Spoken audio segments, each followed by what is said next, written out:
हम सॉल्व कर रहे थे +2 अकाउंटेंसी मॉडल टेस्ट पेपर के न्यूमेरिकल क्वेश्चंस। पिछले पार्ट तक हमने इस अकाउंटेंसी के क्वेश्चन नंबर 3, 4 और 5 को डिस्कस कर लिया था। आज हम डिस्कस करेंगे क्वेश्चन नंबर 6। तो करते हैं स्टार्ट।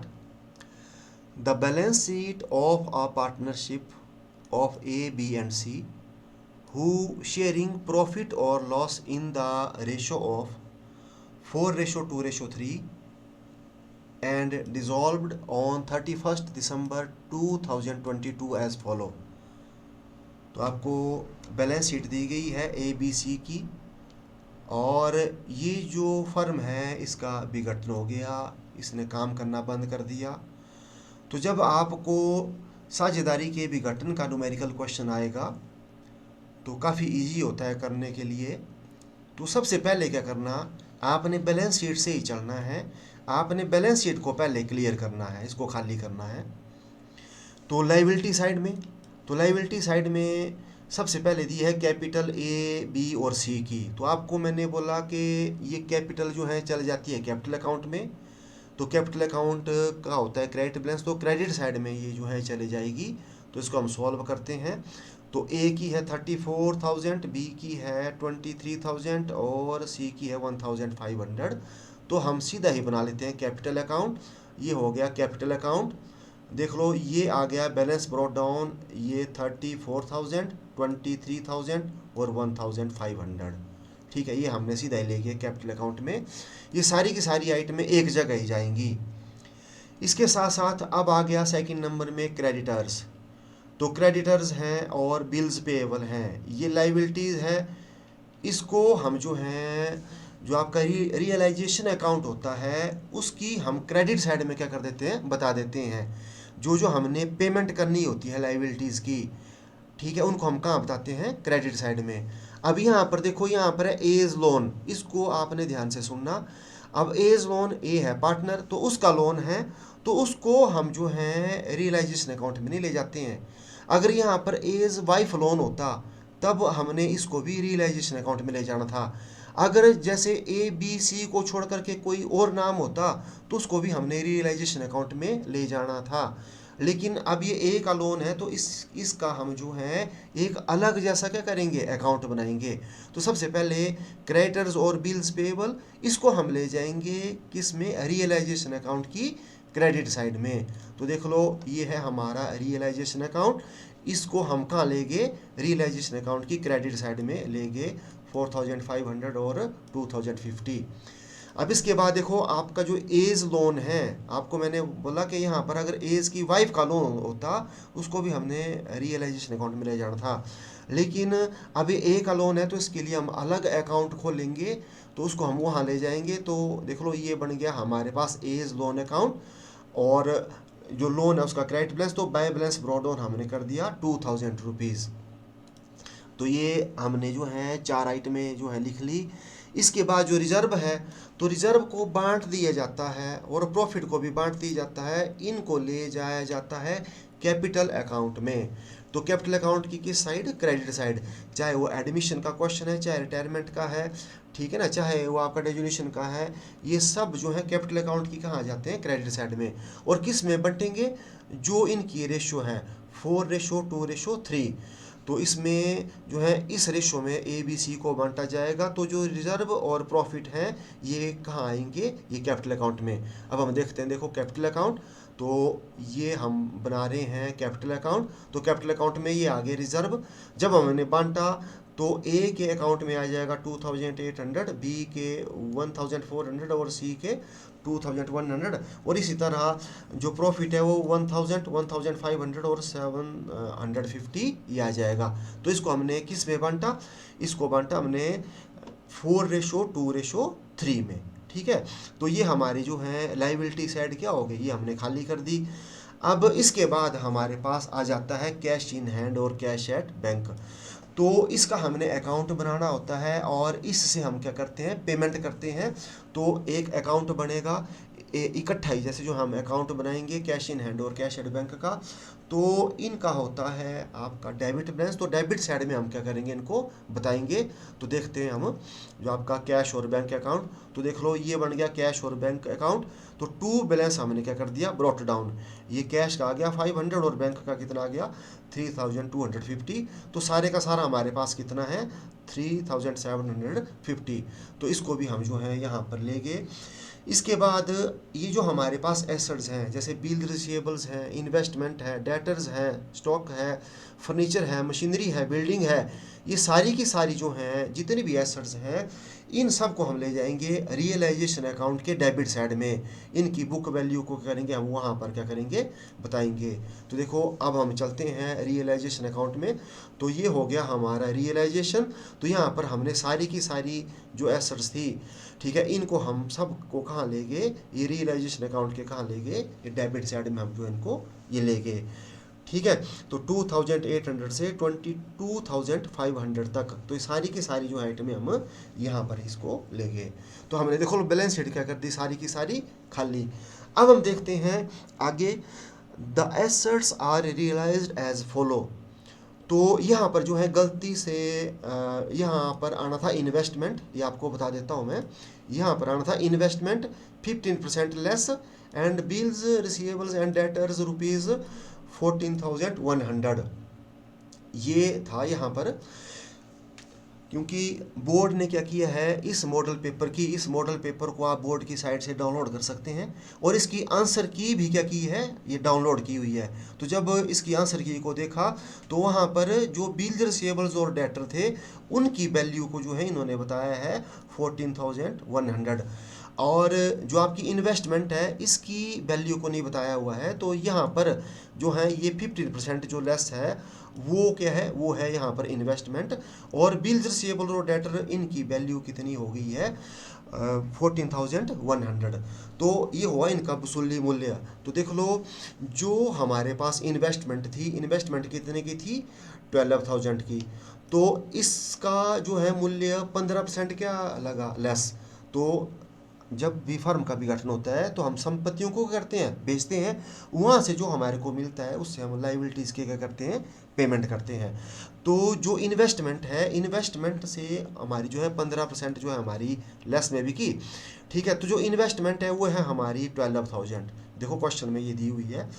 और इसका हम जो है अब निकाल लेंगे 15%। तो 15% होता है इसका 1800। तो जब हम 12,000 में से 1800 लेस करेंगे, तो इसका वैल्यू कितनी आ गई हमारे पास 10,800 की। ठीक है, तो ये इसको जो है हम कहाँ बताते हैं, इसको हम बताते हैं रियलाइजेशंस अकाउंट में। जो आपका रियलाइजेशन अकाउंट के आ जाता है ये क्रेडिट साइड में। तो देख लो, ये हो गया बाय बैंक, ये इकट्ठा ही हम एंट्री करेंगे, एंट्री बनेगी bank account debit to realisation account. तो यहाँ पर आ गई हमारे पास इन्वेस्टमेंट पहले 10,200 की। अब आगे आगे आपको मैंने बोला कि जो बिल्स रिसीवेबल्स और डेटर थे, उनकी वैल्यू कितनी लग गई 14,100। तो ये जो है यहाँ पर आ गया देखो 14,100।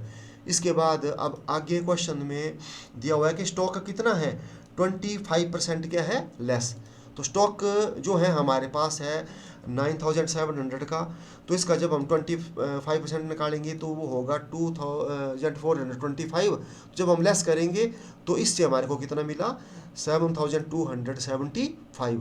तो उसको भी हम जो है यहाँ पर लिख लेंगे। देख लो, ये आ गया आपका स्टॉक की वैल्यू। इसके बाद आगे बोला है कि फर्नीचर जो है उसका कितना रुपये मिला हमारे को 1,025। तो इसका जो है हम लिख देंगे 1,025। इसके बाद नेक्स्ट जो है हमारे पास लिखा है मशीनरी, मशीनरी का 4,300 और बिल्डिंग का है 13,200। तो इसकी वैल्यू जो है हम ऐसे ही ये लिख लेंगे, ये होगी हमारे पास मशीनरी और ये होगी बिल्डिंग। तो इस तरह हमारे पास टोटल जो पैसा आ गया, संपत्तियाँ, ये संपत्तियाँ थी, इनको बेचने से हमारे पास आ गया 50,100 रुपीज़। तो इसकी जो एंट्री है वो एंट्री बनेगी bank account debit to realisation account. ये एंट्री बनेगी इसकी bank account debit to realisation account. ठीक है, अब हम आगे जो हैं चलते हैं। अब आगे क्या लिखा है, all liabilities are paid off. अब सारी की सारी लाइबिलिटीज़ क्या होगी, पेड ऑफ। हमने इसका जो है भुगतान कर दिया। तो अब हम जो है फिर से जाते हैं रियलाइजेशन अकाउंट में। तो जब हम रियलाइजेशन अकाउंट में जाएंगे तो हमारे पास देखो कितनी लाइबिलिटीज़ थी, दो। एक थे क्रेडिटर्स, एक बिल्स पेएबल। क्योंकि ये हमारे पास 50,100 रुपये आ गया है, अब हम इससे क्या करेंगे, इससे पेमेंट कर देंगे इनकी। जब पेमेंट हमने कर दी तो हमारे पास यहाँ एंट्री बन जाएगी realisation account debit to bank.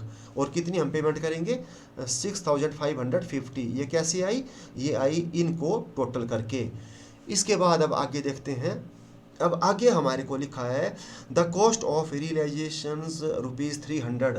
तो जो रियलाइजेशन का जो हमारा खर्चा आया वो कितने का आया, 300 का। तो इसकी भी हम पेमेंट करते हैं। तो जब हम इसकी पेमेंट करेंगे तो हमारे पास एंट्री बन जाएगी realisation account debit to bank. तो 300 का जो है हमने ये कर लिया।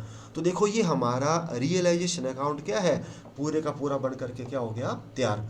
तो हमारे पास यहाँ से 3 एंट्रियाँ बनी। अब 3 कौन सी एंट्रीज हमारे पास बनी, वो हमारे पास 3 एंट्रीज बन गई। एक बन गई bank account debit to realisation account, एक बन गई realisation account debit to bank, और एक बन गई realisation account debit to bank liabilities paid off. अब हम क्या करेंगे, अब हम इसकी बैलेंसिंग करेंगे। जब हम इसका जैसे जो है ये देखेंगे, साइड देखेंगे दोनों, तो डेबिट साइड का जो टोटल जो है वो बन रहा है 78,700, जबकि जो क्रेडिट साइड है उसका टोटल बन रहा है कम। तो जब हम 78,700 में से किसको, एक 50,100 और 4,500 और 2,050, इसको जब हम लेस करेंगे, देख लो ये हमारा टोटल बन रहा है डेबिट साइड का और एक क्रेडिट साइड का। जब हम इसको लेस करेंगे तो हमारे पास जो लॉस है वो कितना आएगा, 22,050। तो 22,050 जो है ये हमारे पास हो गया लॉस। अब इस लॉस को क्या किया जाएगा, बांटा जाएगा किस रेशो में, 4:2:3 में। तो हम इसको बांटेंगे 4:2:3 में। तो ए का शेयर हो जाएगा 22,050 4/9, और बी का हो जाएगा 22,050 मल्टीप्लाई 2/9, और सी का हो जाएगा 22,050 3/9। तो 9,800 ये बन जाएगा ए का शेयर, और बी का बन जाएगा 4,900, और सी का बन जाएगा 7,350।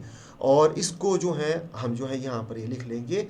अब इसके बाद देख लो एक एंट्री हमारे पास ये बन जाएगी, ये रियलाइजेशन से हमारे को क्या हो गया, लॉस।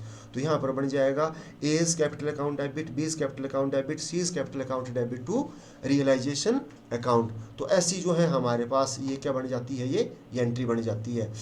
ठीक है, तो अब हमने जो है ये बना लिया। अब इसके बाद जो है रियलाइजेशन अकाउंट हमारा कंप्लीट हो गया। अब हम क्या करेंगे, ए का लोन अकाउंट बनाएंगे। क्या बनाएंगे, ए का लोन अकाउंट।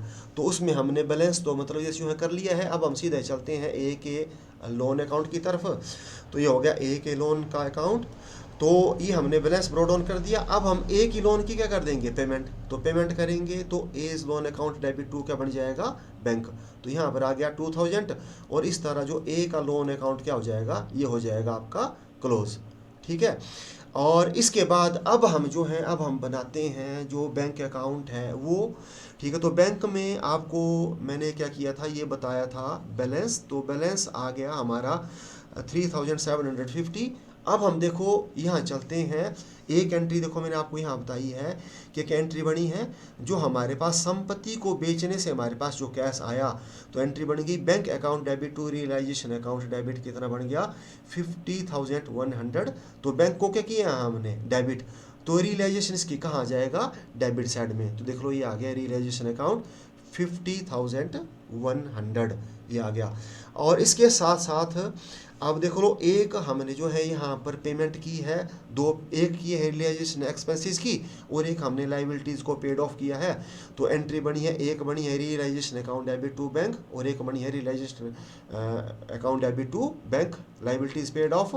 तो जब हम जो है बैंक अकाउंट बनाएंगे तो हम क्या करेंगे, अब जो रियलाइजेशन अकाउंट है, रियलाइजेशन अकाउंट को कहाँ लिख देंगे, क्रेडिट साइड में। तो देख लो यहाँ आ गया बाय रियलाइजेशन, ये आ गया आपका 300 रुपीज़, और ये हमारे पास आ गया रियलाइजेशन 6,550। तो ये कर दिया। अब इसके बाद हमने जो है ए के लोन की पेमेंट की हुई है, यहाँ पर भी हमारे पास बैंक आया हुआ है।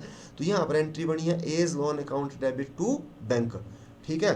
तो हमने बैंक को किया है क्रेडिट, तो इसका मतलब जो एज लोन है ये किसकी तरफ आ जाएगा, ये इसकी क्रेडिट साइड में ही आ जाएगा।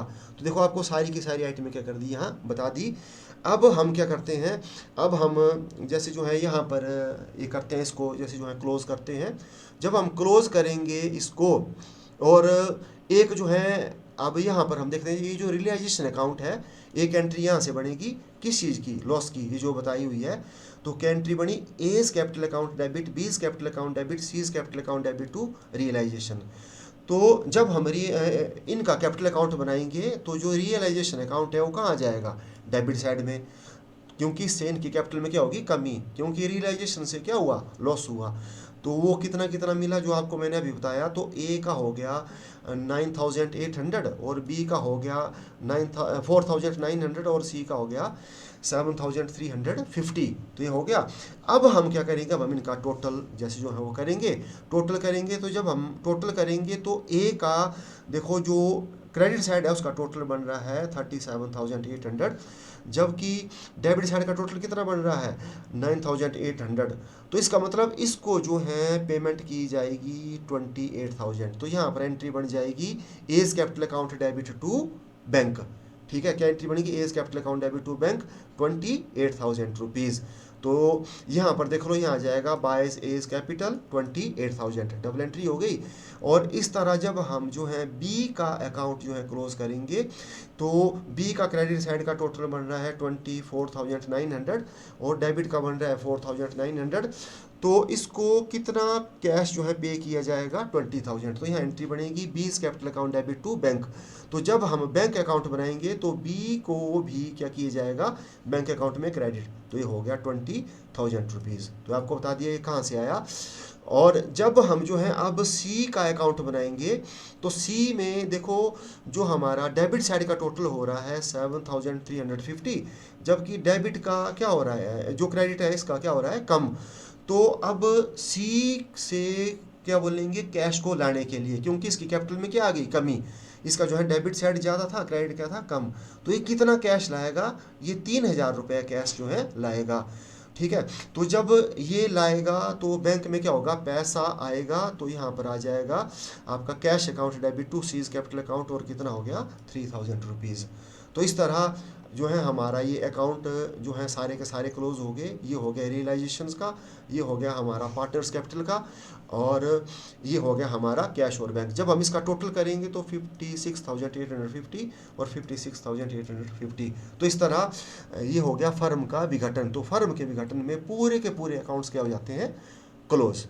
तो आज के इस वीडियो में बस इतना ही। अब मिलते हैं हम नेक्स्ट वीडियो में। Thank you.